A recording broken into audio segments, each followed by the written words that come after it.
안녕하세요. 오늘도 사연사롱을 찾아주셔서 감사합니다. 저는 결혼 뒤 남편과 함께 미국에서 살고 있어요. 남편은 한국인인데 미국에서 대학을 졸업하고 현재 회사에 취직해서 미국에 정착을 하게 됐죠.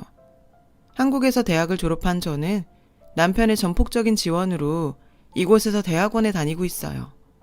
다행히 남편이 미국 영주자라서 학비도 조금 지원받을 수 있었죠.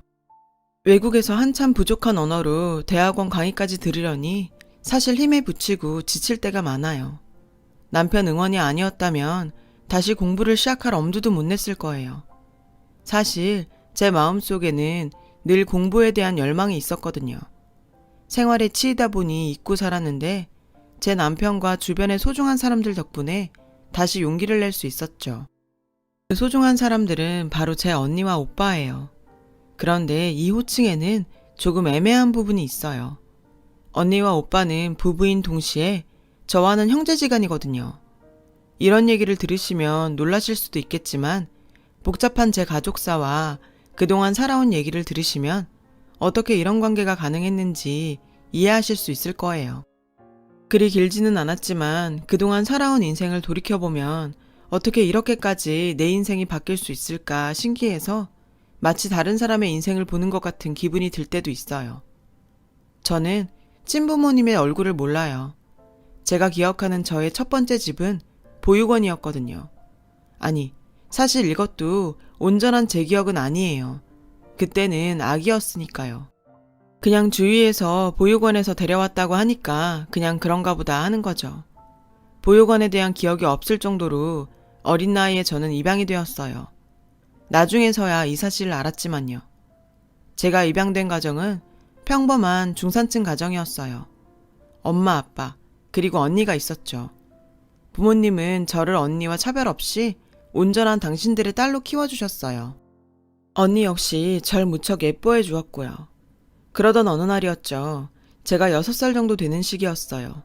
우리 세 모녀는 저녁을 먹고 아빠의 퇴근을 기다리고 있었어요. 그때 초인종 소리가 들렸고 우리 아빠가 온 줄 알았죠. 하지만 문을 열어보니 문 앞에 경찰관 2명이 서 있더라고요. 경찰은 엄마한테 아이들 없는 데로 가서 따로 얘기 좀 하자고 했어요. 엄마는 언니랑 저를 방으로 보냈어요. 잠시 뒤 엄마가 방문을 열었죠. 그런데 조금 전까지 멀쩡하던 엄마의 표정이 새하얗게 질려 있더라고요. 마치 귀신을 본 사람처럼요. 엄마는 언니와 제 어깨를 단단히 잡고 말했어요. 아빠가 교통사고를 당하셔서 병원에 실려가셨대. 외할머니 오시라고 할 거니까 외할머니랑 같이 있어. 엄마는 눈물을 참는 것 같았어요. 저는 교통사고라는 말을 듣자마자 울기 시작했고 언니도 옆에서 울면서 아빠 죽는 거야? 라고 물었어요. 엄마는 걱정 말라며 저희를 달래셨죠. 외할머니 곧 오실 거니까 외할머니 말씀 잘 듣고 있어야 돼. 소연이는 언니니까 소진이 잘 챙기고. 알았지? 엄마는 그렇게 말하고는 서둘러 집을 나섰어요. 한 30분쯤 지났을까? 외할머니가 오셨어요. 외할머니도 엄마처럼 정신이 빠진 사람처럼 멍한 눈으로 저랑 언니를 안고 눈물을 흘리셨죠. 우리 자매는 엄마를 기다리면서 잠도 못 잤어요. 나란히 누워서 뜬 눈으로 밤을 새워야 했어요. 당시 초등학교 3학년이었던 언니는 의젓하게 제 손을 잡고는 괜찮을 거니까 걱정 말라고 안심시켜 주었어요. 저는 그런 언니가 든든하고 고마웠죠.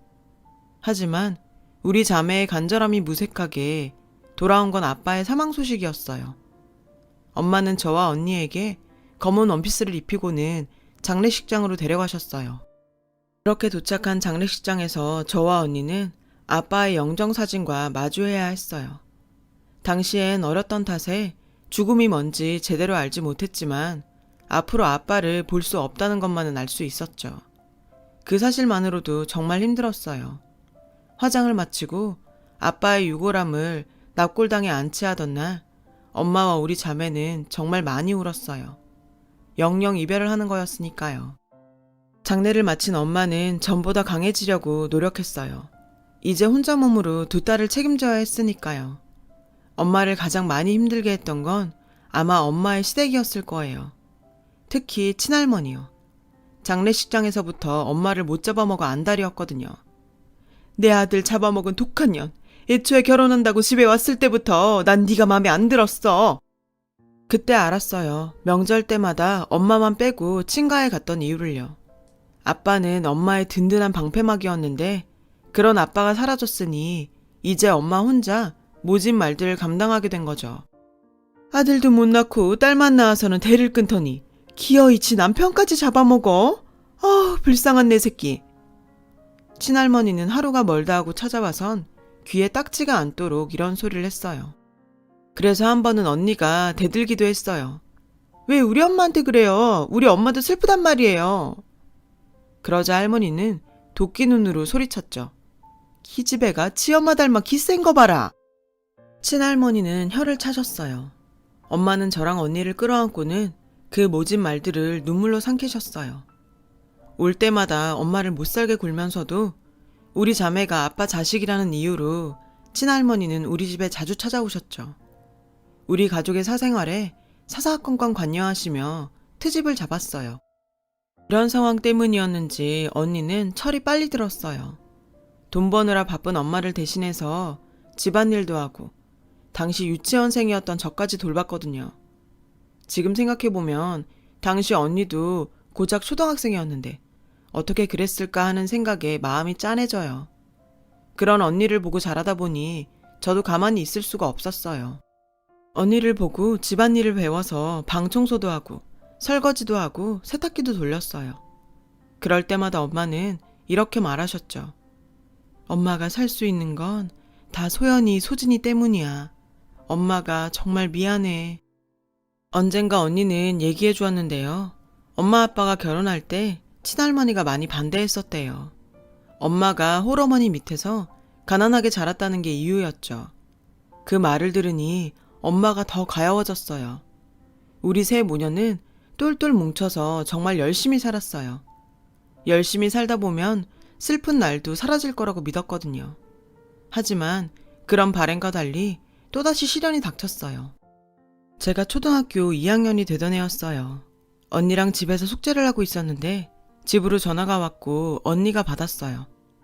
전화를 끊은 언니는 제게 당장 옷을 입으라고 했어요.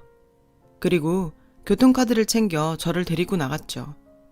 언니가 데리고 간 곳은 대학병원이었어요. 응급실에 들어갔더니 산소호흡기를 찬 엄마가 보이더군요. 의사 선생님 한 분이 엄마한테 심폐소생술을 하고 있었어요. 엄마의 몸이 들썩이도록 몇 번을 시도했지만 작별 인사도 못한 채 엄마는 결국 세상을 떠났어요. 아빠처럼요. 사망 사유는 심장마비였어요. 엄마의 직장 동료분이 그러시더라고요. 그렇게 먹는 거 자는 거 줄여가며 일하더니 이렇게 허망하게 갈 줄이야. 그러시면서 서럽게 우시더라고요. 우리 자매를 키우시느라 엄마는 죽어라 일만 하다 돌아가신 거예요. 하늘이 무너지는 것 같았어요. 몇 년 사이 부모님을 차례로 잃고 고아가 됐으니까요. 우리 자매는 부둥켜 안고 엉엉 울었어요. 그래도 언니는 언니라고 제 손을 꼭 잡곤 꿋꿋하게 장례식장을 지켰어요. 그런데 엄마의 장례식장에서 저는 뜻밖의 사실을 알게 되었어요. 제가 입양하라는 사실이었죠. 전현이 문제야. 저거 주워온다고 할 때부터 알아봤어. 저것이 내 아들 잡아먹고 지 엄마까지 잡아먹은 거야. 친할머니의 말에 저는 충격을 받았어요. 머리를 세게 한 대 맞은 것처럼 정신이 없었어요. 다리에 힘이 빠져서 털썩 주저앉아버렸죠. 그 모습을 보고 언니가 달려왔어요. 언니를 보자 그제야 눈물이 흘러내렸어요. 언니, 할머니가 그러시는데 나 주워온 애래. 저는 엉엉 울면서 언니한테 안겼어요. 수진아, 진정하고 언니 얘기 좀 들어봐. 언니는 저를 안고는 얘기를 시작했어요. 언니가 4살 때 소진이를 처음 만났어. 언니가 동생을 낳아달라고 떼를 썼는데 엄마가 아파서 그럴 수가 없었거든. 그래서 엄마랑 아빠랑 언니랑 기도를 했어. 예쁜 동생을 만나게 해달라고. 최 목사님 알지? 그분이 아이들을 돌보는 시설을 운영하셨거든? 그곳에서 소진이를 만났어. 소진이를 보자마자 내 동생이란 걸 알았어. 엄마 아빠도 마찬가지셨어. 그렇게 소진이는 내 동생이 된 거야. 소진아, 누가 뭐래도 네가 내 동생이란 건 달라지지 않아. 엄마가 너를 직접 낳지 못했을 뿐이지 우린 가족이야. 그건 절대 변하지 않아. 부모님이 하셨어야 할 설명을 언니가 대신해 주었어요. 언니는 마치 엄마처럼 저를 감싸주며 친할머니 말은 신경도 쓰지 말라고 했어요. 장례식 이후 언니와 저는 외할머니와 살게 되었어요. 우리 집과 외할머니 집이 가까웠거든요. 외할머니는 상가 건물 청소 일을 하시며 언니와 저를 키우셨어요. 그 전보다는 부족한 삶이었지만 그래도 외할머니는 언니와 제게 사랑을 주셨고 그래서 우리 자매는 부모님의 빈자리를 덜 느낄 수 있었어요. 외할머니의 보살핌 아래서 살아가던 어느 날 친할머니한테 연락이 왔어요. 비록 계집애지만 어쨌든 당신 아들 핏줄이니 당신이 키우시겠다는 거였죠. 그리고 거기에 저는 해당되지 않았어요. 아빠의 친딸이 아니었으니까요. 언니는 펄쩍 뛰었어요. 소진이 없인 절대 안 가요. 하지만 친할머니한테는 강력한 무기가 하나 있었어요. 바로 돈이었죠. 부모님이 남기신 유산이 조금 있는데 원래대로라면 언니와 저에게 올 돈이었죠. 그 돈을 언니가 성인이 되면 그때 언니에게 주겠다고 하셨어요.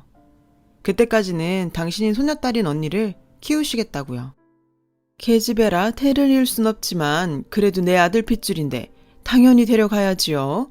곧 있으면 고등학교도 갈 텐데 대학이라도 보내려면 더 나은 환경에서 키우는 게 낫지 않겠어요? 마치 외할머니의 가난이 언니의 인생을 망치고 있다는 식의 궤변을 늘어놓으며 친할머니는 언니를 데리고 갔어요. 어찌됐건 미성년자였던 우리 자매의 친권은 친할머니한테 있었으니까요. 언니와 헤어지던 날 언니와 저는 한참을 끌어안고 울었어요.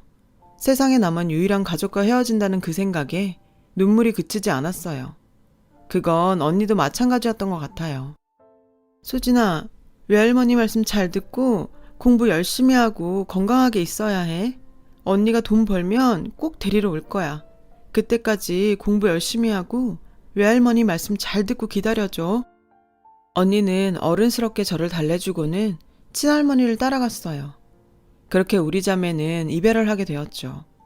우리 네 가족은 한 사람씩 제 곁을 떠났고 결국 저는 혼자가 되었어요. 언니를 떠나보낸 뒤 외할머니가 그러시더라고요. 악을 쓰고 억지를 써서라도 언니를 붙잡을 수도 있었지만 한 명이라도 더 나은 환경에서 자라게 하는 게 나을 것 같아 보냈다고요.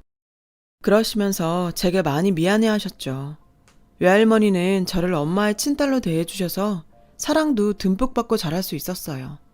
없는 살림에도 제게 필요한 것들을 부족함 없이 챙겨주셨고요. 언니의 당부대로 공부도 열심히 하고 외할머니 말씀도 잘 들으면서 착하게 살려고 노력했어요. 언니는 친할머니 집으로 가서도 꽤 자주 전화를 했어요. 설에는 외할머니 댁으로 명절을 쇠러 오기도 했어요. 비록 하룻밤이었지만요. 2년 정도 왕래를 하던 언니는 이후 발길을 끊었어요. 사돈, 소연이는 언제 볼 수 있나요? 외할머니가 전화를 걸어 물었더니 거리도 멀고 애 혼자 보낼 수도 없어서 안 되겠네요. 친할머니는 핑계만 늘어놓으셨어요. 그러자 외할머니가 화를 내셨죠. 엄연히 내 딸이 낳은 내 손녀인데 사돈이 무슨 권리로 얼굴도 못 보게 합니까? 게다가 자매끼리 생이별까지 시켜놓고선. 하지만 친할머니는 또 다시 핑계만 댔죠. 한창 공부에 전념해야 할 때인데 괜히 거기 갔다가 심란해서 공부 안 되면 누가 책임질 겁니까? 이렇게 뻔뻔하게 핑계를 대며 결국 언니를 보내주지 않았어요. 언니가 전화를 하는 횟수도 점점 줄어갔고요. 친할머니가 전화를 못하게 감시해. 나 혼자서 충분히 갈 수 있는데도 못 가게 하고 집안일만 부려먹고 말이야. 언니가 호소하듯 말했어요. 언니 얘기를 들으니 조금 가난하더라도 자유롭게 사는 내 신세가 더 낫다는 생각이 들었어요. 언니와의 통화는 점점 뜸해졌어요. 몇 달에 한 번 정도밖에 못하게 되었죠. 언니는 늘 언젠가 데리러 갈 테니 기다리라고 말했어요. 저는 그런 언니를 굳게 믿고 기다렸죠. 시간은 흘러 저는 14살이 되었어요. 중학교 입학을 앞두고 있던 때였죠. 그런데 외할머니께서 돌아가신 거예요. 과로 사셨어요. 한평생 고생만 하시고 자식마저 앞세우셨던 외할머니는 죽기 직전까지 절 위해 헌신하셨어요. 외할머니의 장례식에서 저는 정말 많이 울었어요. 이제는 제 곁에 정말 아무도 없다는 걸 실감할 수 있었거든요. 언니는 장례식에도 오지 못했어요. 친할머니가 언니를 가두었던 거죠. 동사무소 직원들 덕분에 장례를 치를 수 있었지만 그 이후가 문제였어요. 저를 맡아줄 사람이 아무도 없었거든요. 친할머니는 제가 친손녀가 아니라며 맞지 않겠다고 했다더군요. 그리곤 경찰에 제가 버려졌던 보육원을 가르쳐주며 거기로 연락을 하라고 했죠. 거기가 얘가 왔던 데니까 그리로 돌려보내요. 그리고는 모든 연락을 차단했어요. 전 그렇게 보육원으로 돌아가게 됐어요. 다행히 보육원 목사님이 저를 기억하고 계셨어요. 저를 보시고는 눈시울을 붉히시며 아무 말 없이 안아주셨어요. 하지만 저는 울지 않았어요. 이미 그동안 충분히 많이 울었거든요. 목사님은 저를 특별히 잘 챙겨주셨어요. 저희 부모님 대신 목사님과 사모님이 학교 활동에 참여해 주셨고요. 보육원에는 주로 어린 아이들이 있어서 저는 맏언니 노릇을 하며 지내게 됐죠. 보육원으로 오고부터는 언니와의 연락도 불가능했고 만날 수도 없었어요. 목사님이 친할머니한테 연락을 해서 자매끼리 만나는 것만큼은 허락해 달라고 부탁했지만 거절하셨어요. 그렇게 더 이상 언니와 만나지 못한 채 저는 성인이 되었어요. 언니를 다시 만난 건 의외의 장소였어요. 바로 제 대학교 입학날이었죠. 저는 목사님 덕분에 교회 장학금을 받고 대학에 진학할 수 있었어요. 입학식 날 목사님은 제게 깜짝 선물이 있다고 하시더라고요. 저는 선물이 뭘까 기대를 하며 보육원으로 돌아왔어요. 그리고 방문을 열었더니 글쎄 제 방에는 언니가 있지 뭐예요. 전 너무 놀라서 언니한테 안겼어요. 눈에서는 하염없이 눈물이 흘렀어요. 언니는 울먹이며 늦게 와서 미안하다고 말했고요. 나 독립했어. 이젠 같이 살 수 있다고. 언니는 정말 죽어라 열심히 공부해서 대학을 조기 졸업했고 대기업에 취직을 했다고 했어요. 오직 저를 데리고 와야겠다는 생각뿐이었대요. 할머니가 툭하면 쥐잡듯 했지만 그래도 너 생각하면서 견뎠어. 그러면서 제게 통장을 하나 내밀었어요. 아빠가 남기셨던 유산이야. 제가 안 받겠다고 했어요. 솔직히 저는 친딸도 아닌데 그 돈을 받는다는 게 왠지 미안했거든요. 무슨 소리야. 너도 아빠 딸인데. 당연히 받아야지. 너 이러면 나중에 아빠한테 내가 혼난단 말이야. 언니는 정색을 하면서 제 손에 통장을 쥐어주었어요. 그날로 저는 보육원에서 나와 언니가 살고 있는 오피스텔로 들어갔어요. 그리고 그날 밤 우리 자매는 지난 7년간 쌓아둔 얘기들을 밤새도록 나눴어요. 그렇게 하루하루 행복하게 살다가 제가 대학을 졸업하기 몇 달 전 어느 날 언니가 밖에서 저녁을 먹자고 하더군요. 전 수업이 끝나고 약속 장소를 향했어요. 가보니 언니 옆에 웬 남자가 있더라고요. 언니는 만나는 사람이라며 수줍게 웃으며 소개를 했어요. 저는 언니가 연애를 하고 있다는 사실도 몰랐기 때문에 조금 놀랐어요. 그 남자는 언니를 무척 잘 챙겨주었어요. 언니와는 같은 회사에서 만난 사이로 사내 비밀 연애 중이라고 하더라고요. 그때까지만 해도 그런가 보다 했는데 식사 말미에 언니가 그러는 거예요. 소진아, 언니가 곧 결혼을 할 것 같아. 이 사람이랑. 많이 놀랐지? 이제야 얘기해서 미안해. 나한테도 정말 잘해주고 평생 같이 하고 싶은 사람이야. 축하해 줄 거지? 저는 당연히 축하한다고 했어요. 그동안 부모님을 대신해 어린 나이 때부터 모든 짐을 짊어지고 살아온 언니가 이제는 기댈 수 있는 사람이 생겼다는 게 무엇보다 기뻤어요. 그날 이후 저는 언니를 도와 결혼 준비를 시작했어요. 이럴 때 엄마나 외할머니가 계셨더라면 좋았겠지만 그럴 수 없는 게 아쉬웠어요. 그래도 친할머니 도움은 받지 않았어요. 그래서 목사님 사모님께 여러 가지로 도움을 받았어요. 그날도 사모님께 여쭤볼 게 있어서 보육원에 들렀어요. 목사님은 손님을 맡고 계시더라고요. 잠시 뒤 목사님과 손님이 나왔어요. 소진아, 안 그래도 너한테 전화하려고 했었는데 잘 됐다. 목사님은 들뜬 목소리로 말씀하셨어요. 그런데 목사님 뒤에서 뜻밖의 인물이 나오더라고요. 예비 형부였죠. 형부와 저는 서로 깜짝 놀랐어요. 그때였죠. 목사님이 저를 끌고는 방으로 데려가셨어요. 소진아, 놀라지 말고 들어. 밖에 저 남자분 네 친오빠인 것 같아. 저는 제 오빠가 아니라 형부 될 사람이라고 정정해드렸어요. 맞아, 네 오빠. 내가 여기 들어왔을 때 넌 오빠랑 같이 왔었어.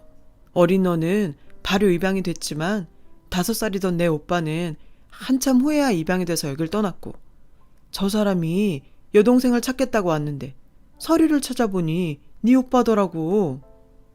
순간 다리에 힘이 풀렸어요. 도저히 믿을 수 없더라고요. 그때 방문을 열고 형부가 들어왔어요. 정말이에요? 소진이가 정말 제 동생이에요? 형부 눈에는 이미 눈물이 고여 있었어요. 그건 저도 마찬가지였죠. 목사님은 같은 날에 시설로 들어오긴 했지만 둘 다 너무 어렸기 때문에 남매 관계인지를 정확히 알 수는 없다며 유전자 감식을 해보는 게 좋겠다고 하셔서 그러기로 했어요. 그리고 검사 결과가 나오는 날이 됐어요.